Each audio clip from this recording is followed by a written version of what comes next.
associés autour des 3 sous-thèmes. C'est pour illustrer quelques mesures. Alors il y a eu beaucoup de mesures qui ont été évoquées dans les sous-groupes. On a voulu, je dirais à titre illustratif, évoquer quelques mesures qui ont été évoquées. Notamment sur les centrales au sol, il y a eu beaucoup de débats sur la procédure d'urbanisme. Comment est-ce qu'on peut la simplifier, notamment pour, je dirais, accélérer les délais d'instruction des projets. Des débats sur la loi littorale, comment est-ce qu'on peut utiliser des sites dégradés en loi littorale pour pouvoir implanter du photovoltaïque. Et comme sur les moyens, on a eu des débats sur la fiscalité locale et sur l'IFER, comment les communes d'implantation peuvent récupérer une partie de l'IFER qui est à l'heure actuelle affectée au département et aux communautés de communes.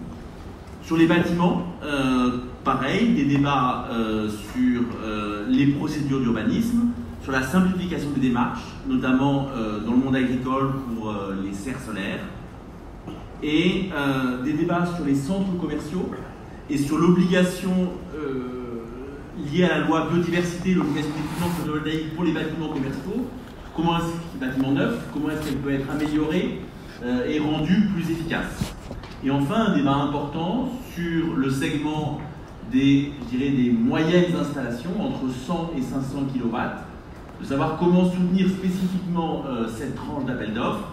Est-ce qu'il faut élargir le guichet ouvert en le faisant passer de 100 à 500 kW, ou est-ce qu'il faut plutôt une simplification de la procédure d'appel d'offres pour cette tranche? Ça a été un grand débat, je pense un débat très important dans le GT sur les bâtiments. Sur le foncier public, on a eu des débats importants sur comment on peut mobiliser le foncier public et comment on peut articuler la mise à disposition du foncier public par rapport à l'appel d'offres lancé par le ministère pour attribuer un tarif d'achat ou un complément de rémunération. Là encore, avec un travail important fait en collaboration avec la direction de l'immobilier de l'État, donc du ministère des Comptes publics, et avec le ministère des Armées, qui dispose d'un foncier extrêmement important. Là, on a eu des débats sur lequel devrait être le cahier des charges de cette mise en concurrence et comment on peut recenser ces terrains.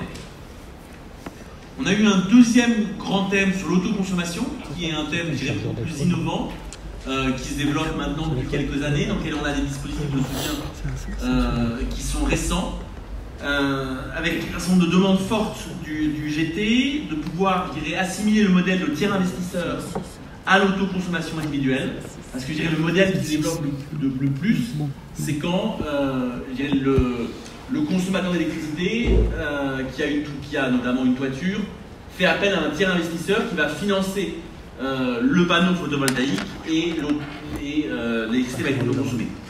Des débats importants sur les dispositifs de soutien, sur les bilans des dispositifs de soutien qui ont été mis en place et comment on peut les ajuster. Et un débat important sur comment les consommations évoluent quand on développe de l'autoconsommation. Est-ce que ça fait augmenter la consommation je dirais, de l'autoconsommateur et je dirais ça irait un peu à l'encontre de nos objectifs de diminution des consommations? Ou alors, est-ce qu'au contraire, quand on autoconsomme, on a une meilleure appréhension de sa consommation, une meilleure connaissance de ses consommations, et est-ce que l'autoconsommation participe à la diminution de la consommation d'électricité? C'est un débat important du GT. Sur l'autoconsommation collective, je dirais que pour le moment n'est pas soutenu directement. Il y a eu des réflexions sur comment on lance un appel d'offres pour ces projets d'autoconsommation collective, et aussi sur le périmètre de l'autoconsommation collective, qui est à l'heure actuelle assez restreint, puisqu'il est en aval d'un poste de transformation vers la basse tension, voir comment on peut l'élargir pour pouvoir faire de l'autoconsommation sur des barres HLM, sur des écoquartiers, ce qui n'est pas possible à l'heure actuelle.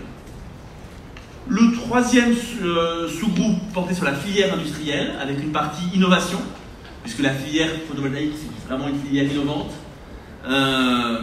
Donc il y a eu un retour d'expérience sur l'appel d'offres innovation et voir comment on peut augmenter les volumes et mieux l'adapter, notamment l'orienter vers des projets à degré d'innovation, je dirais, plus élevé.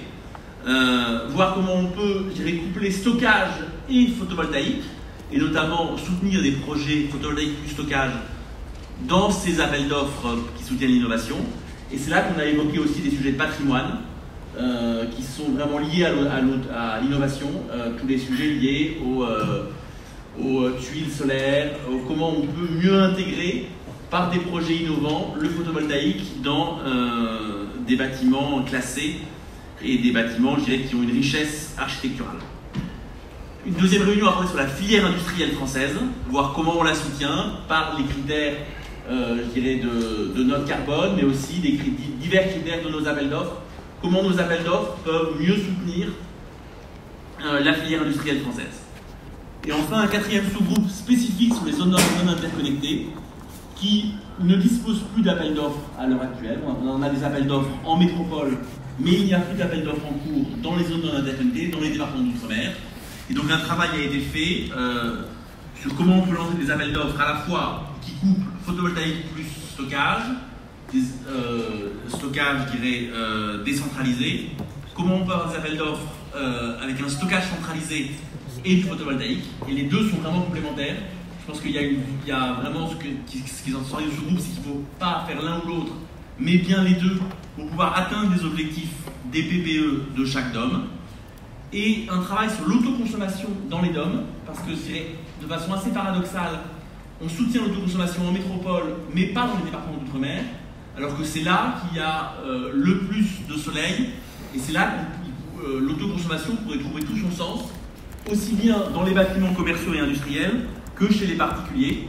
Et donc, il y a nécessité de mettre en place ce cadre spécifique pour l'autoconsommation dans les départements d'outre-mer.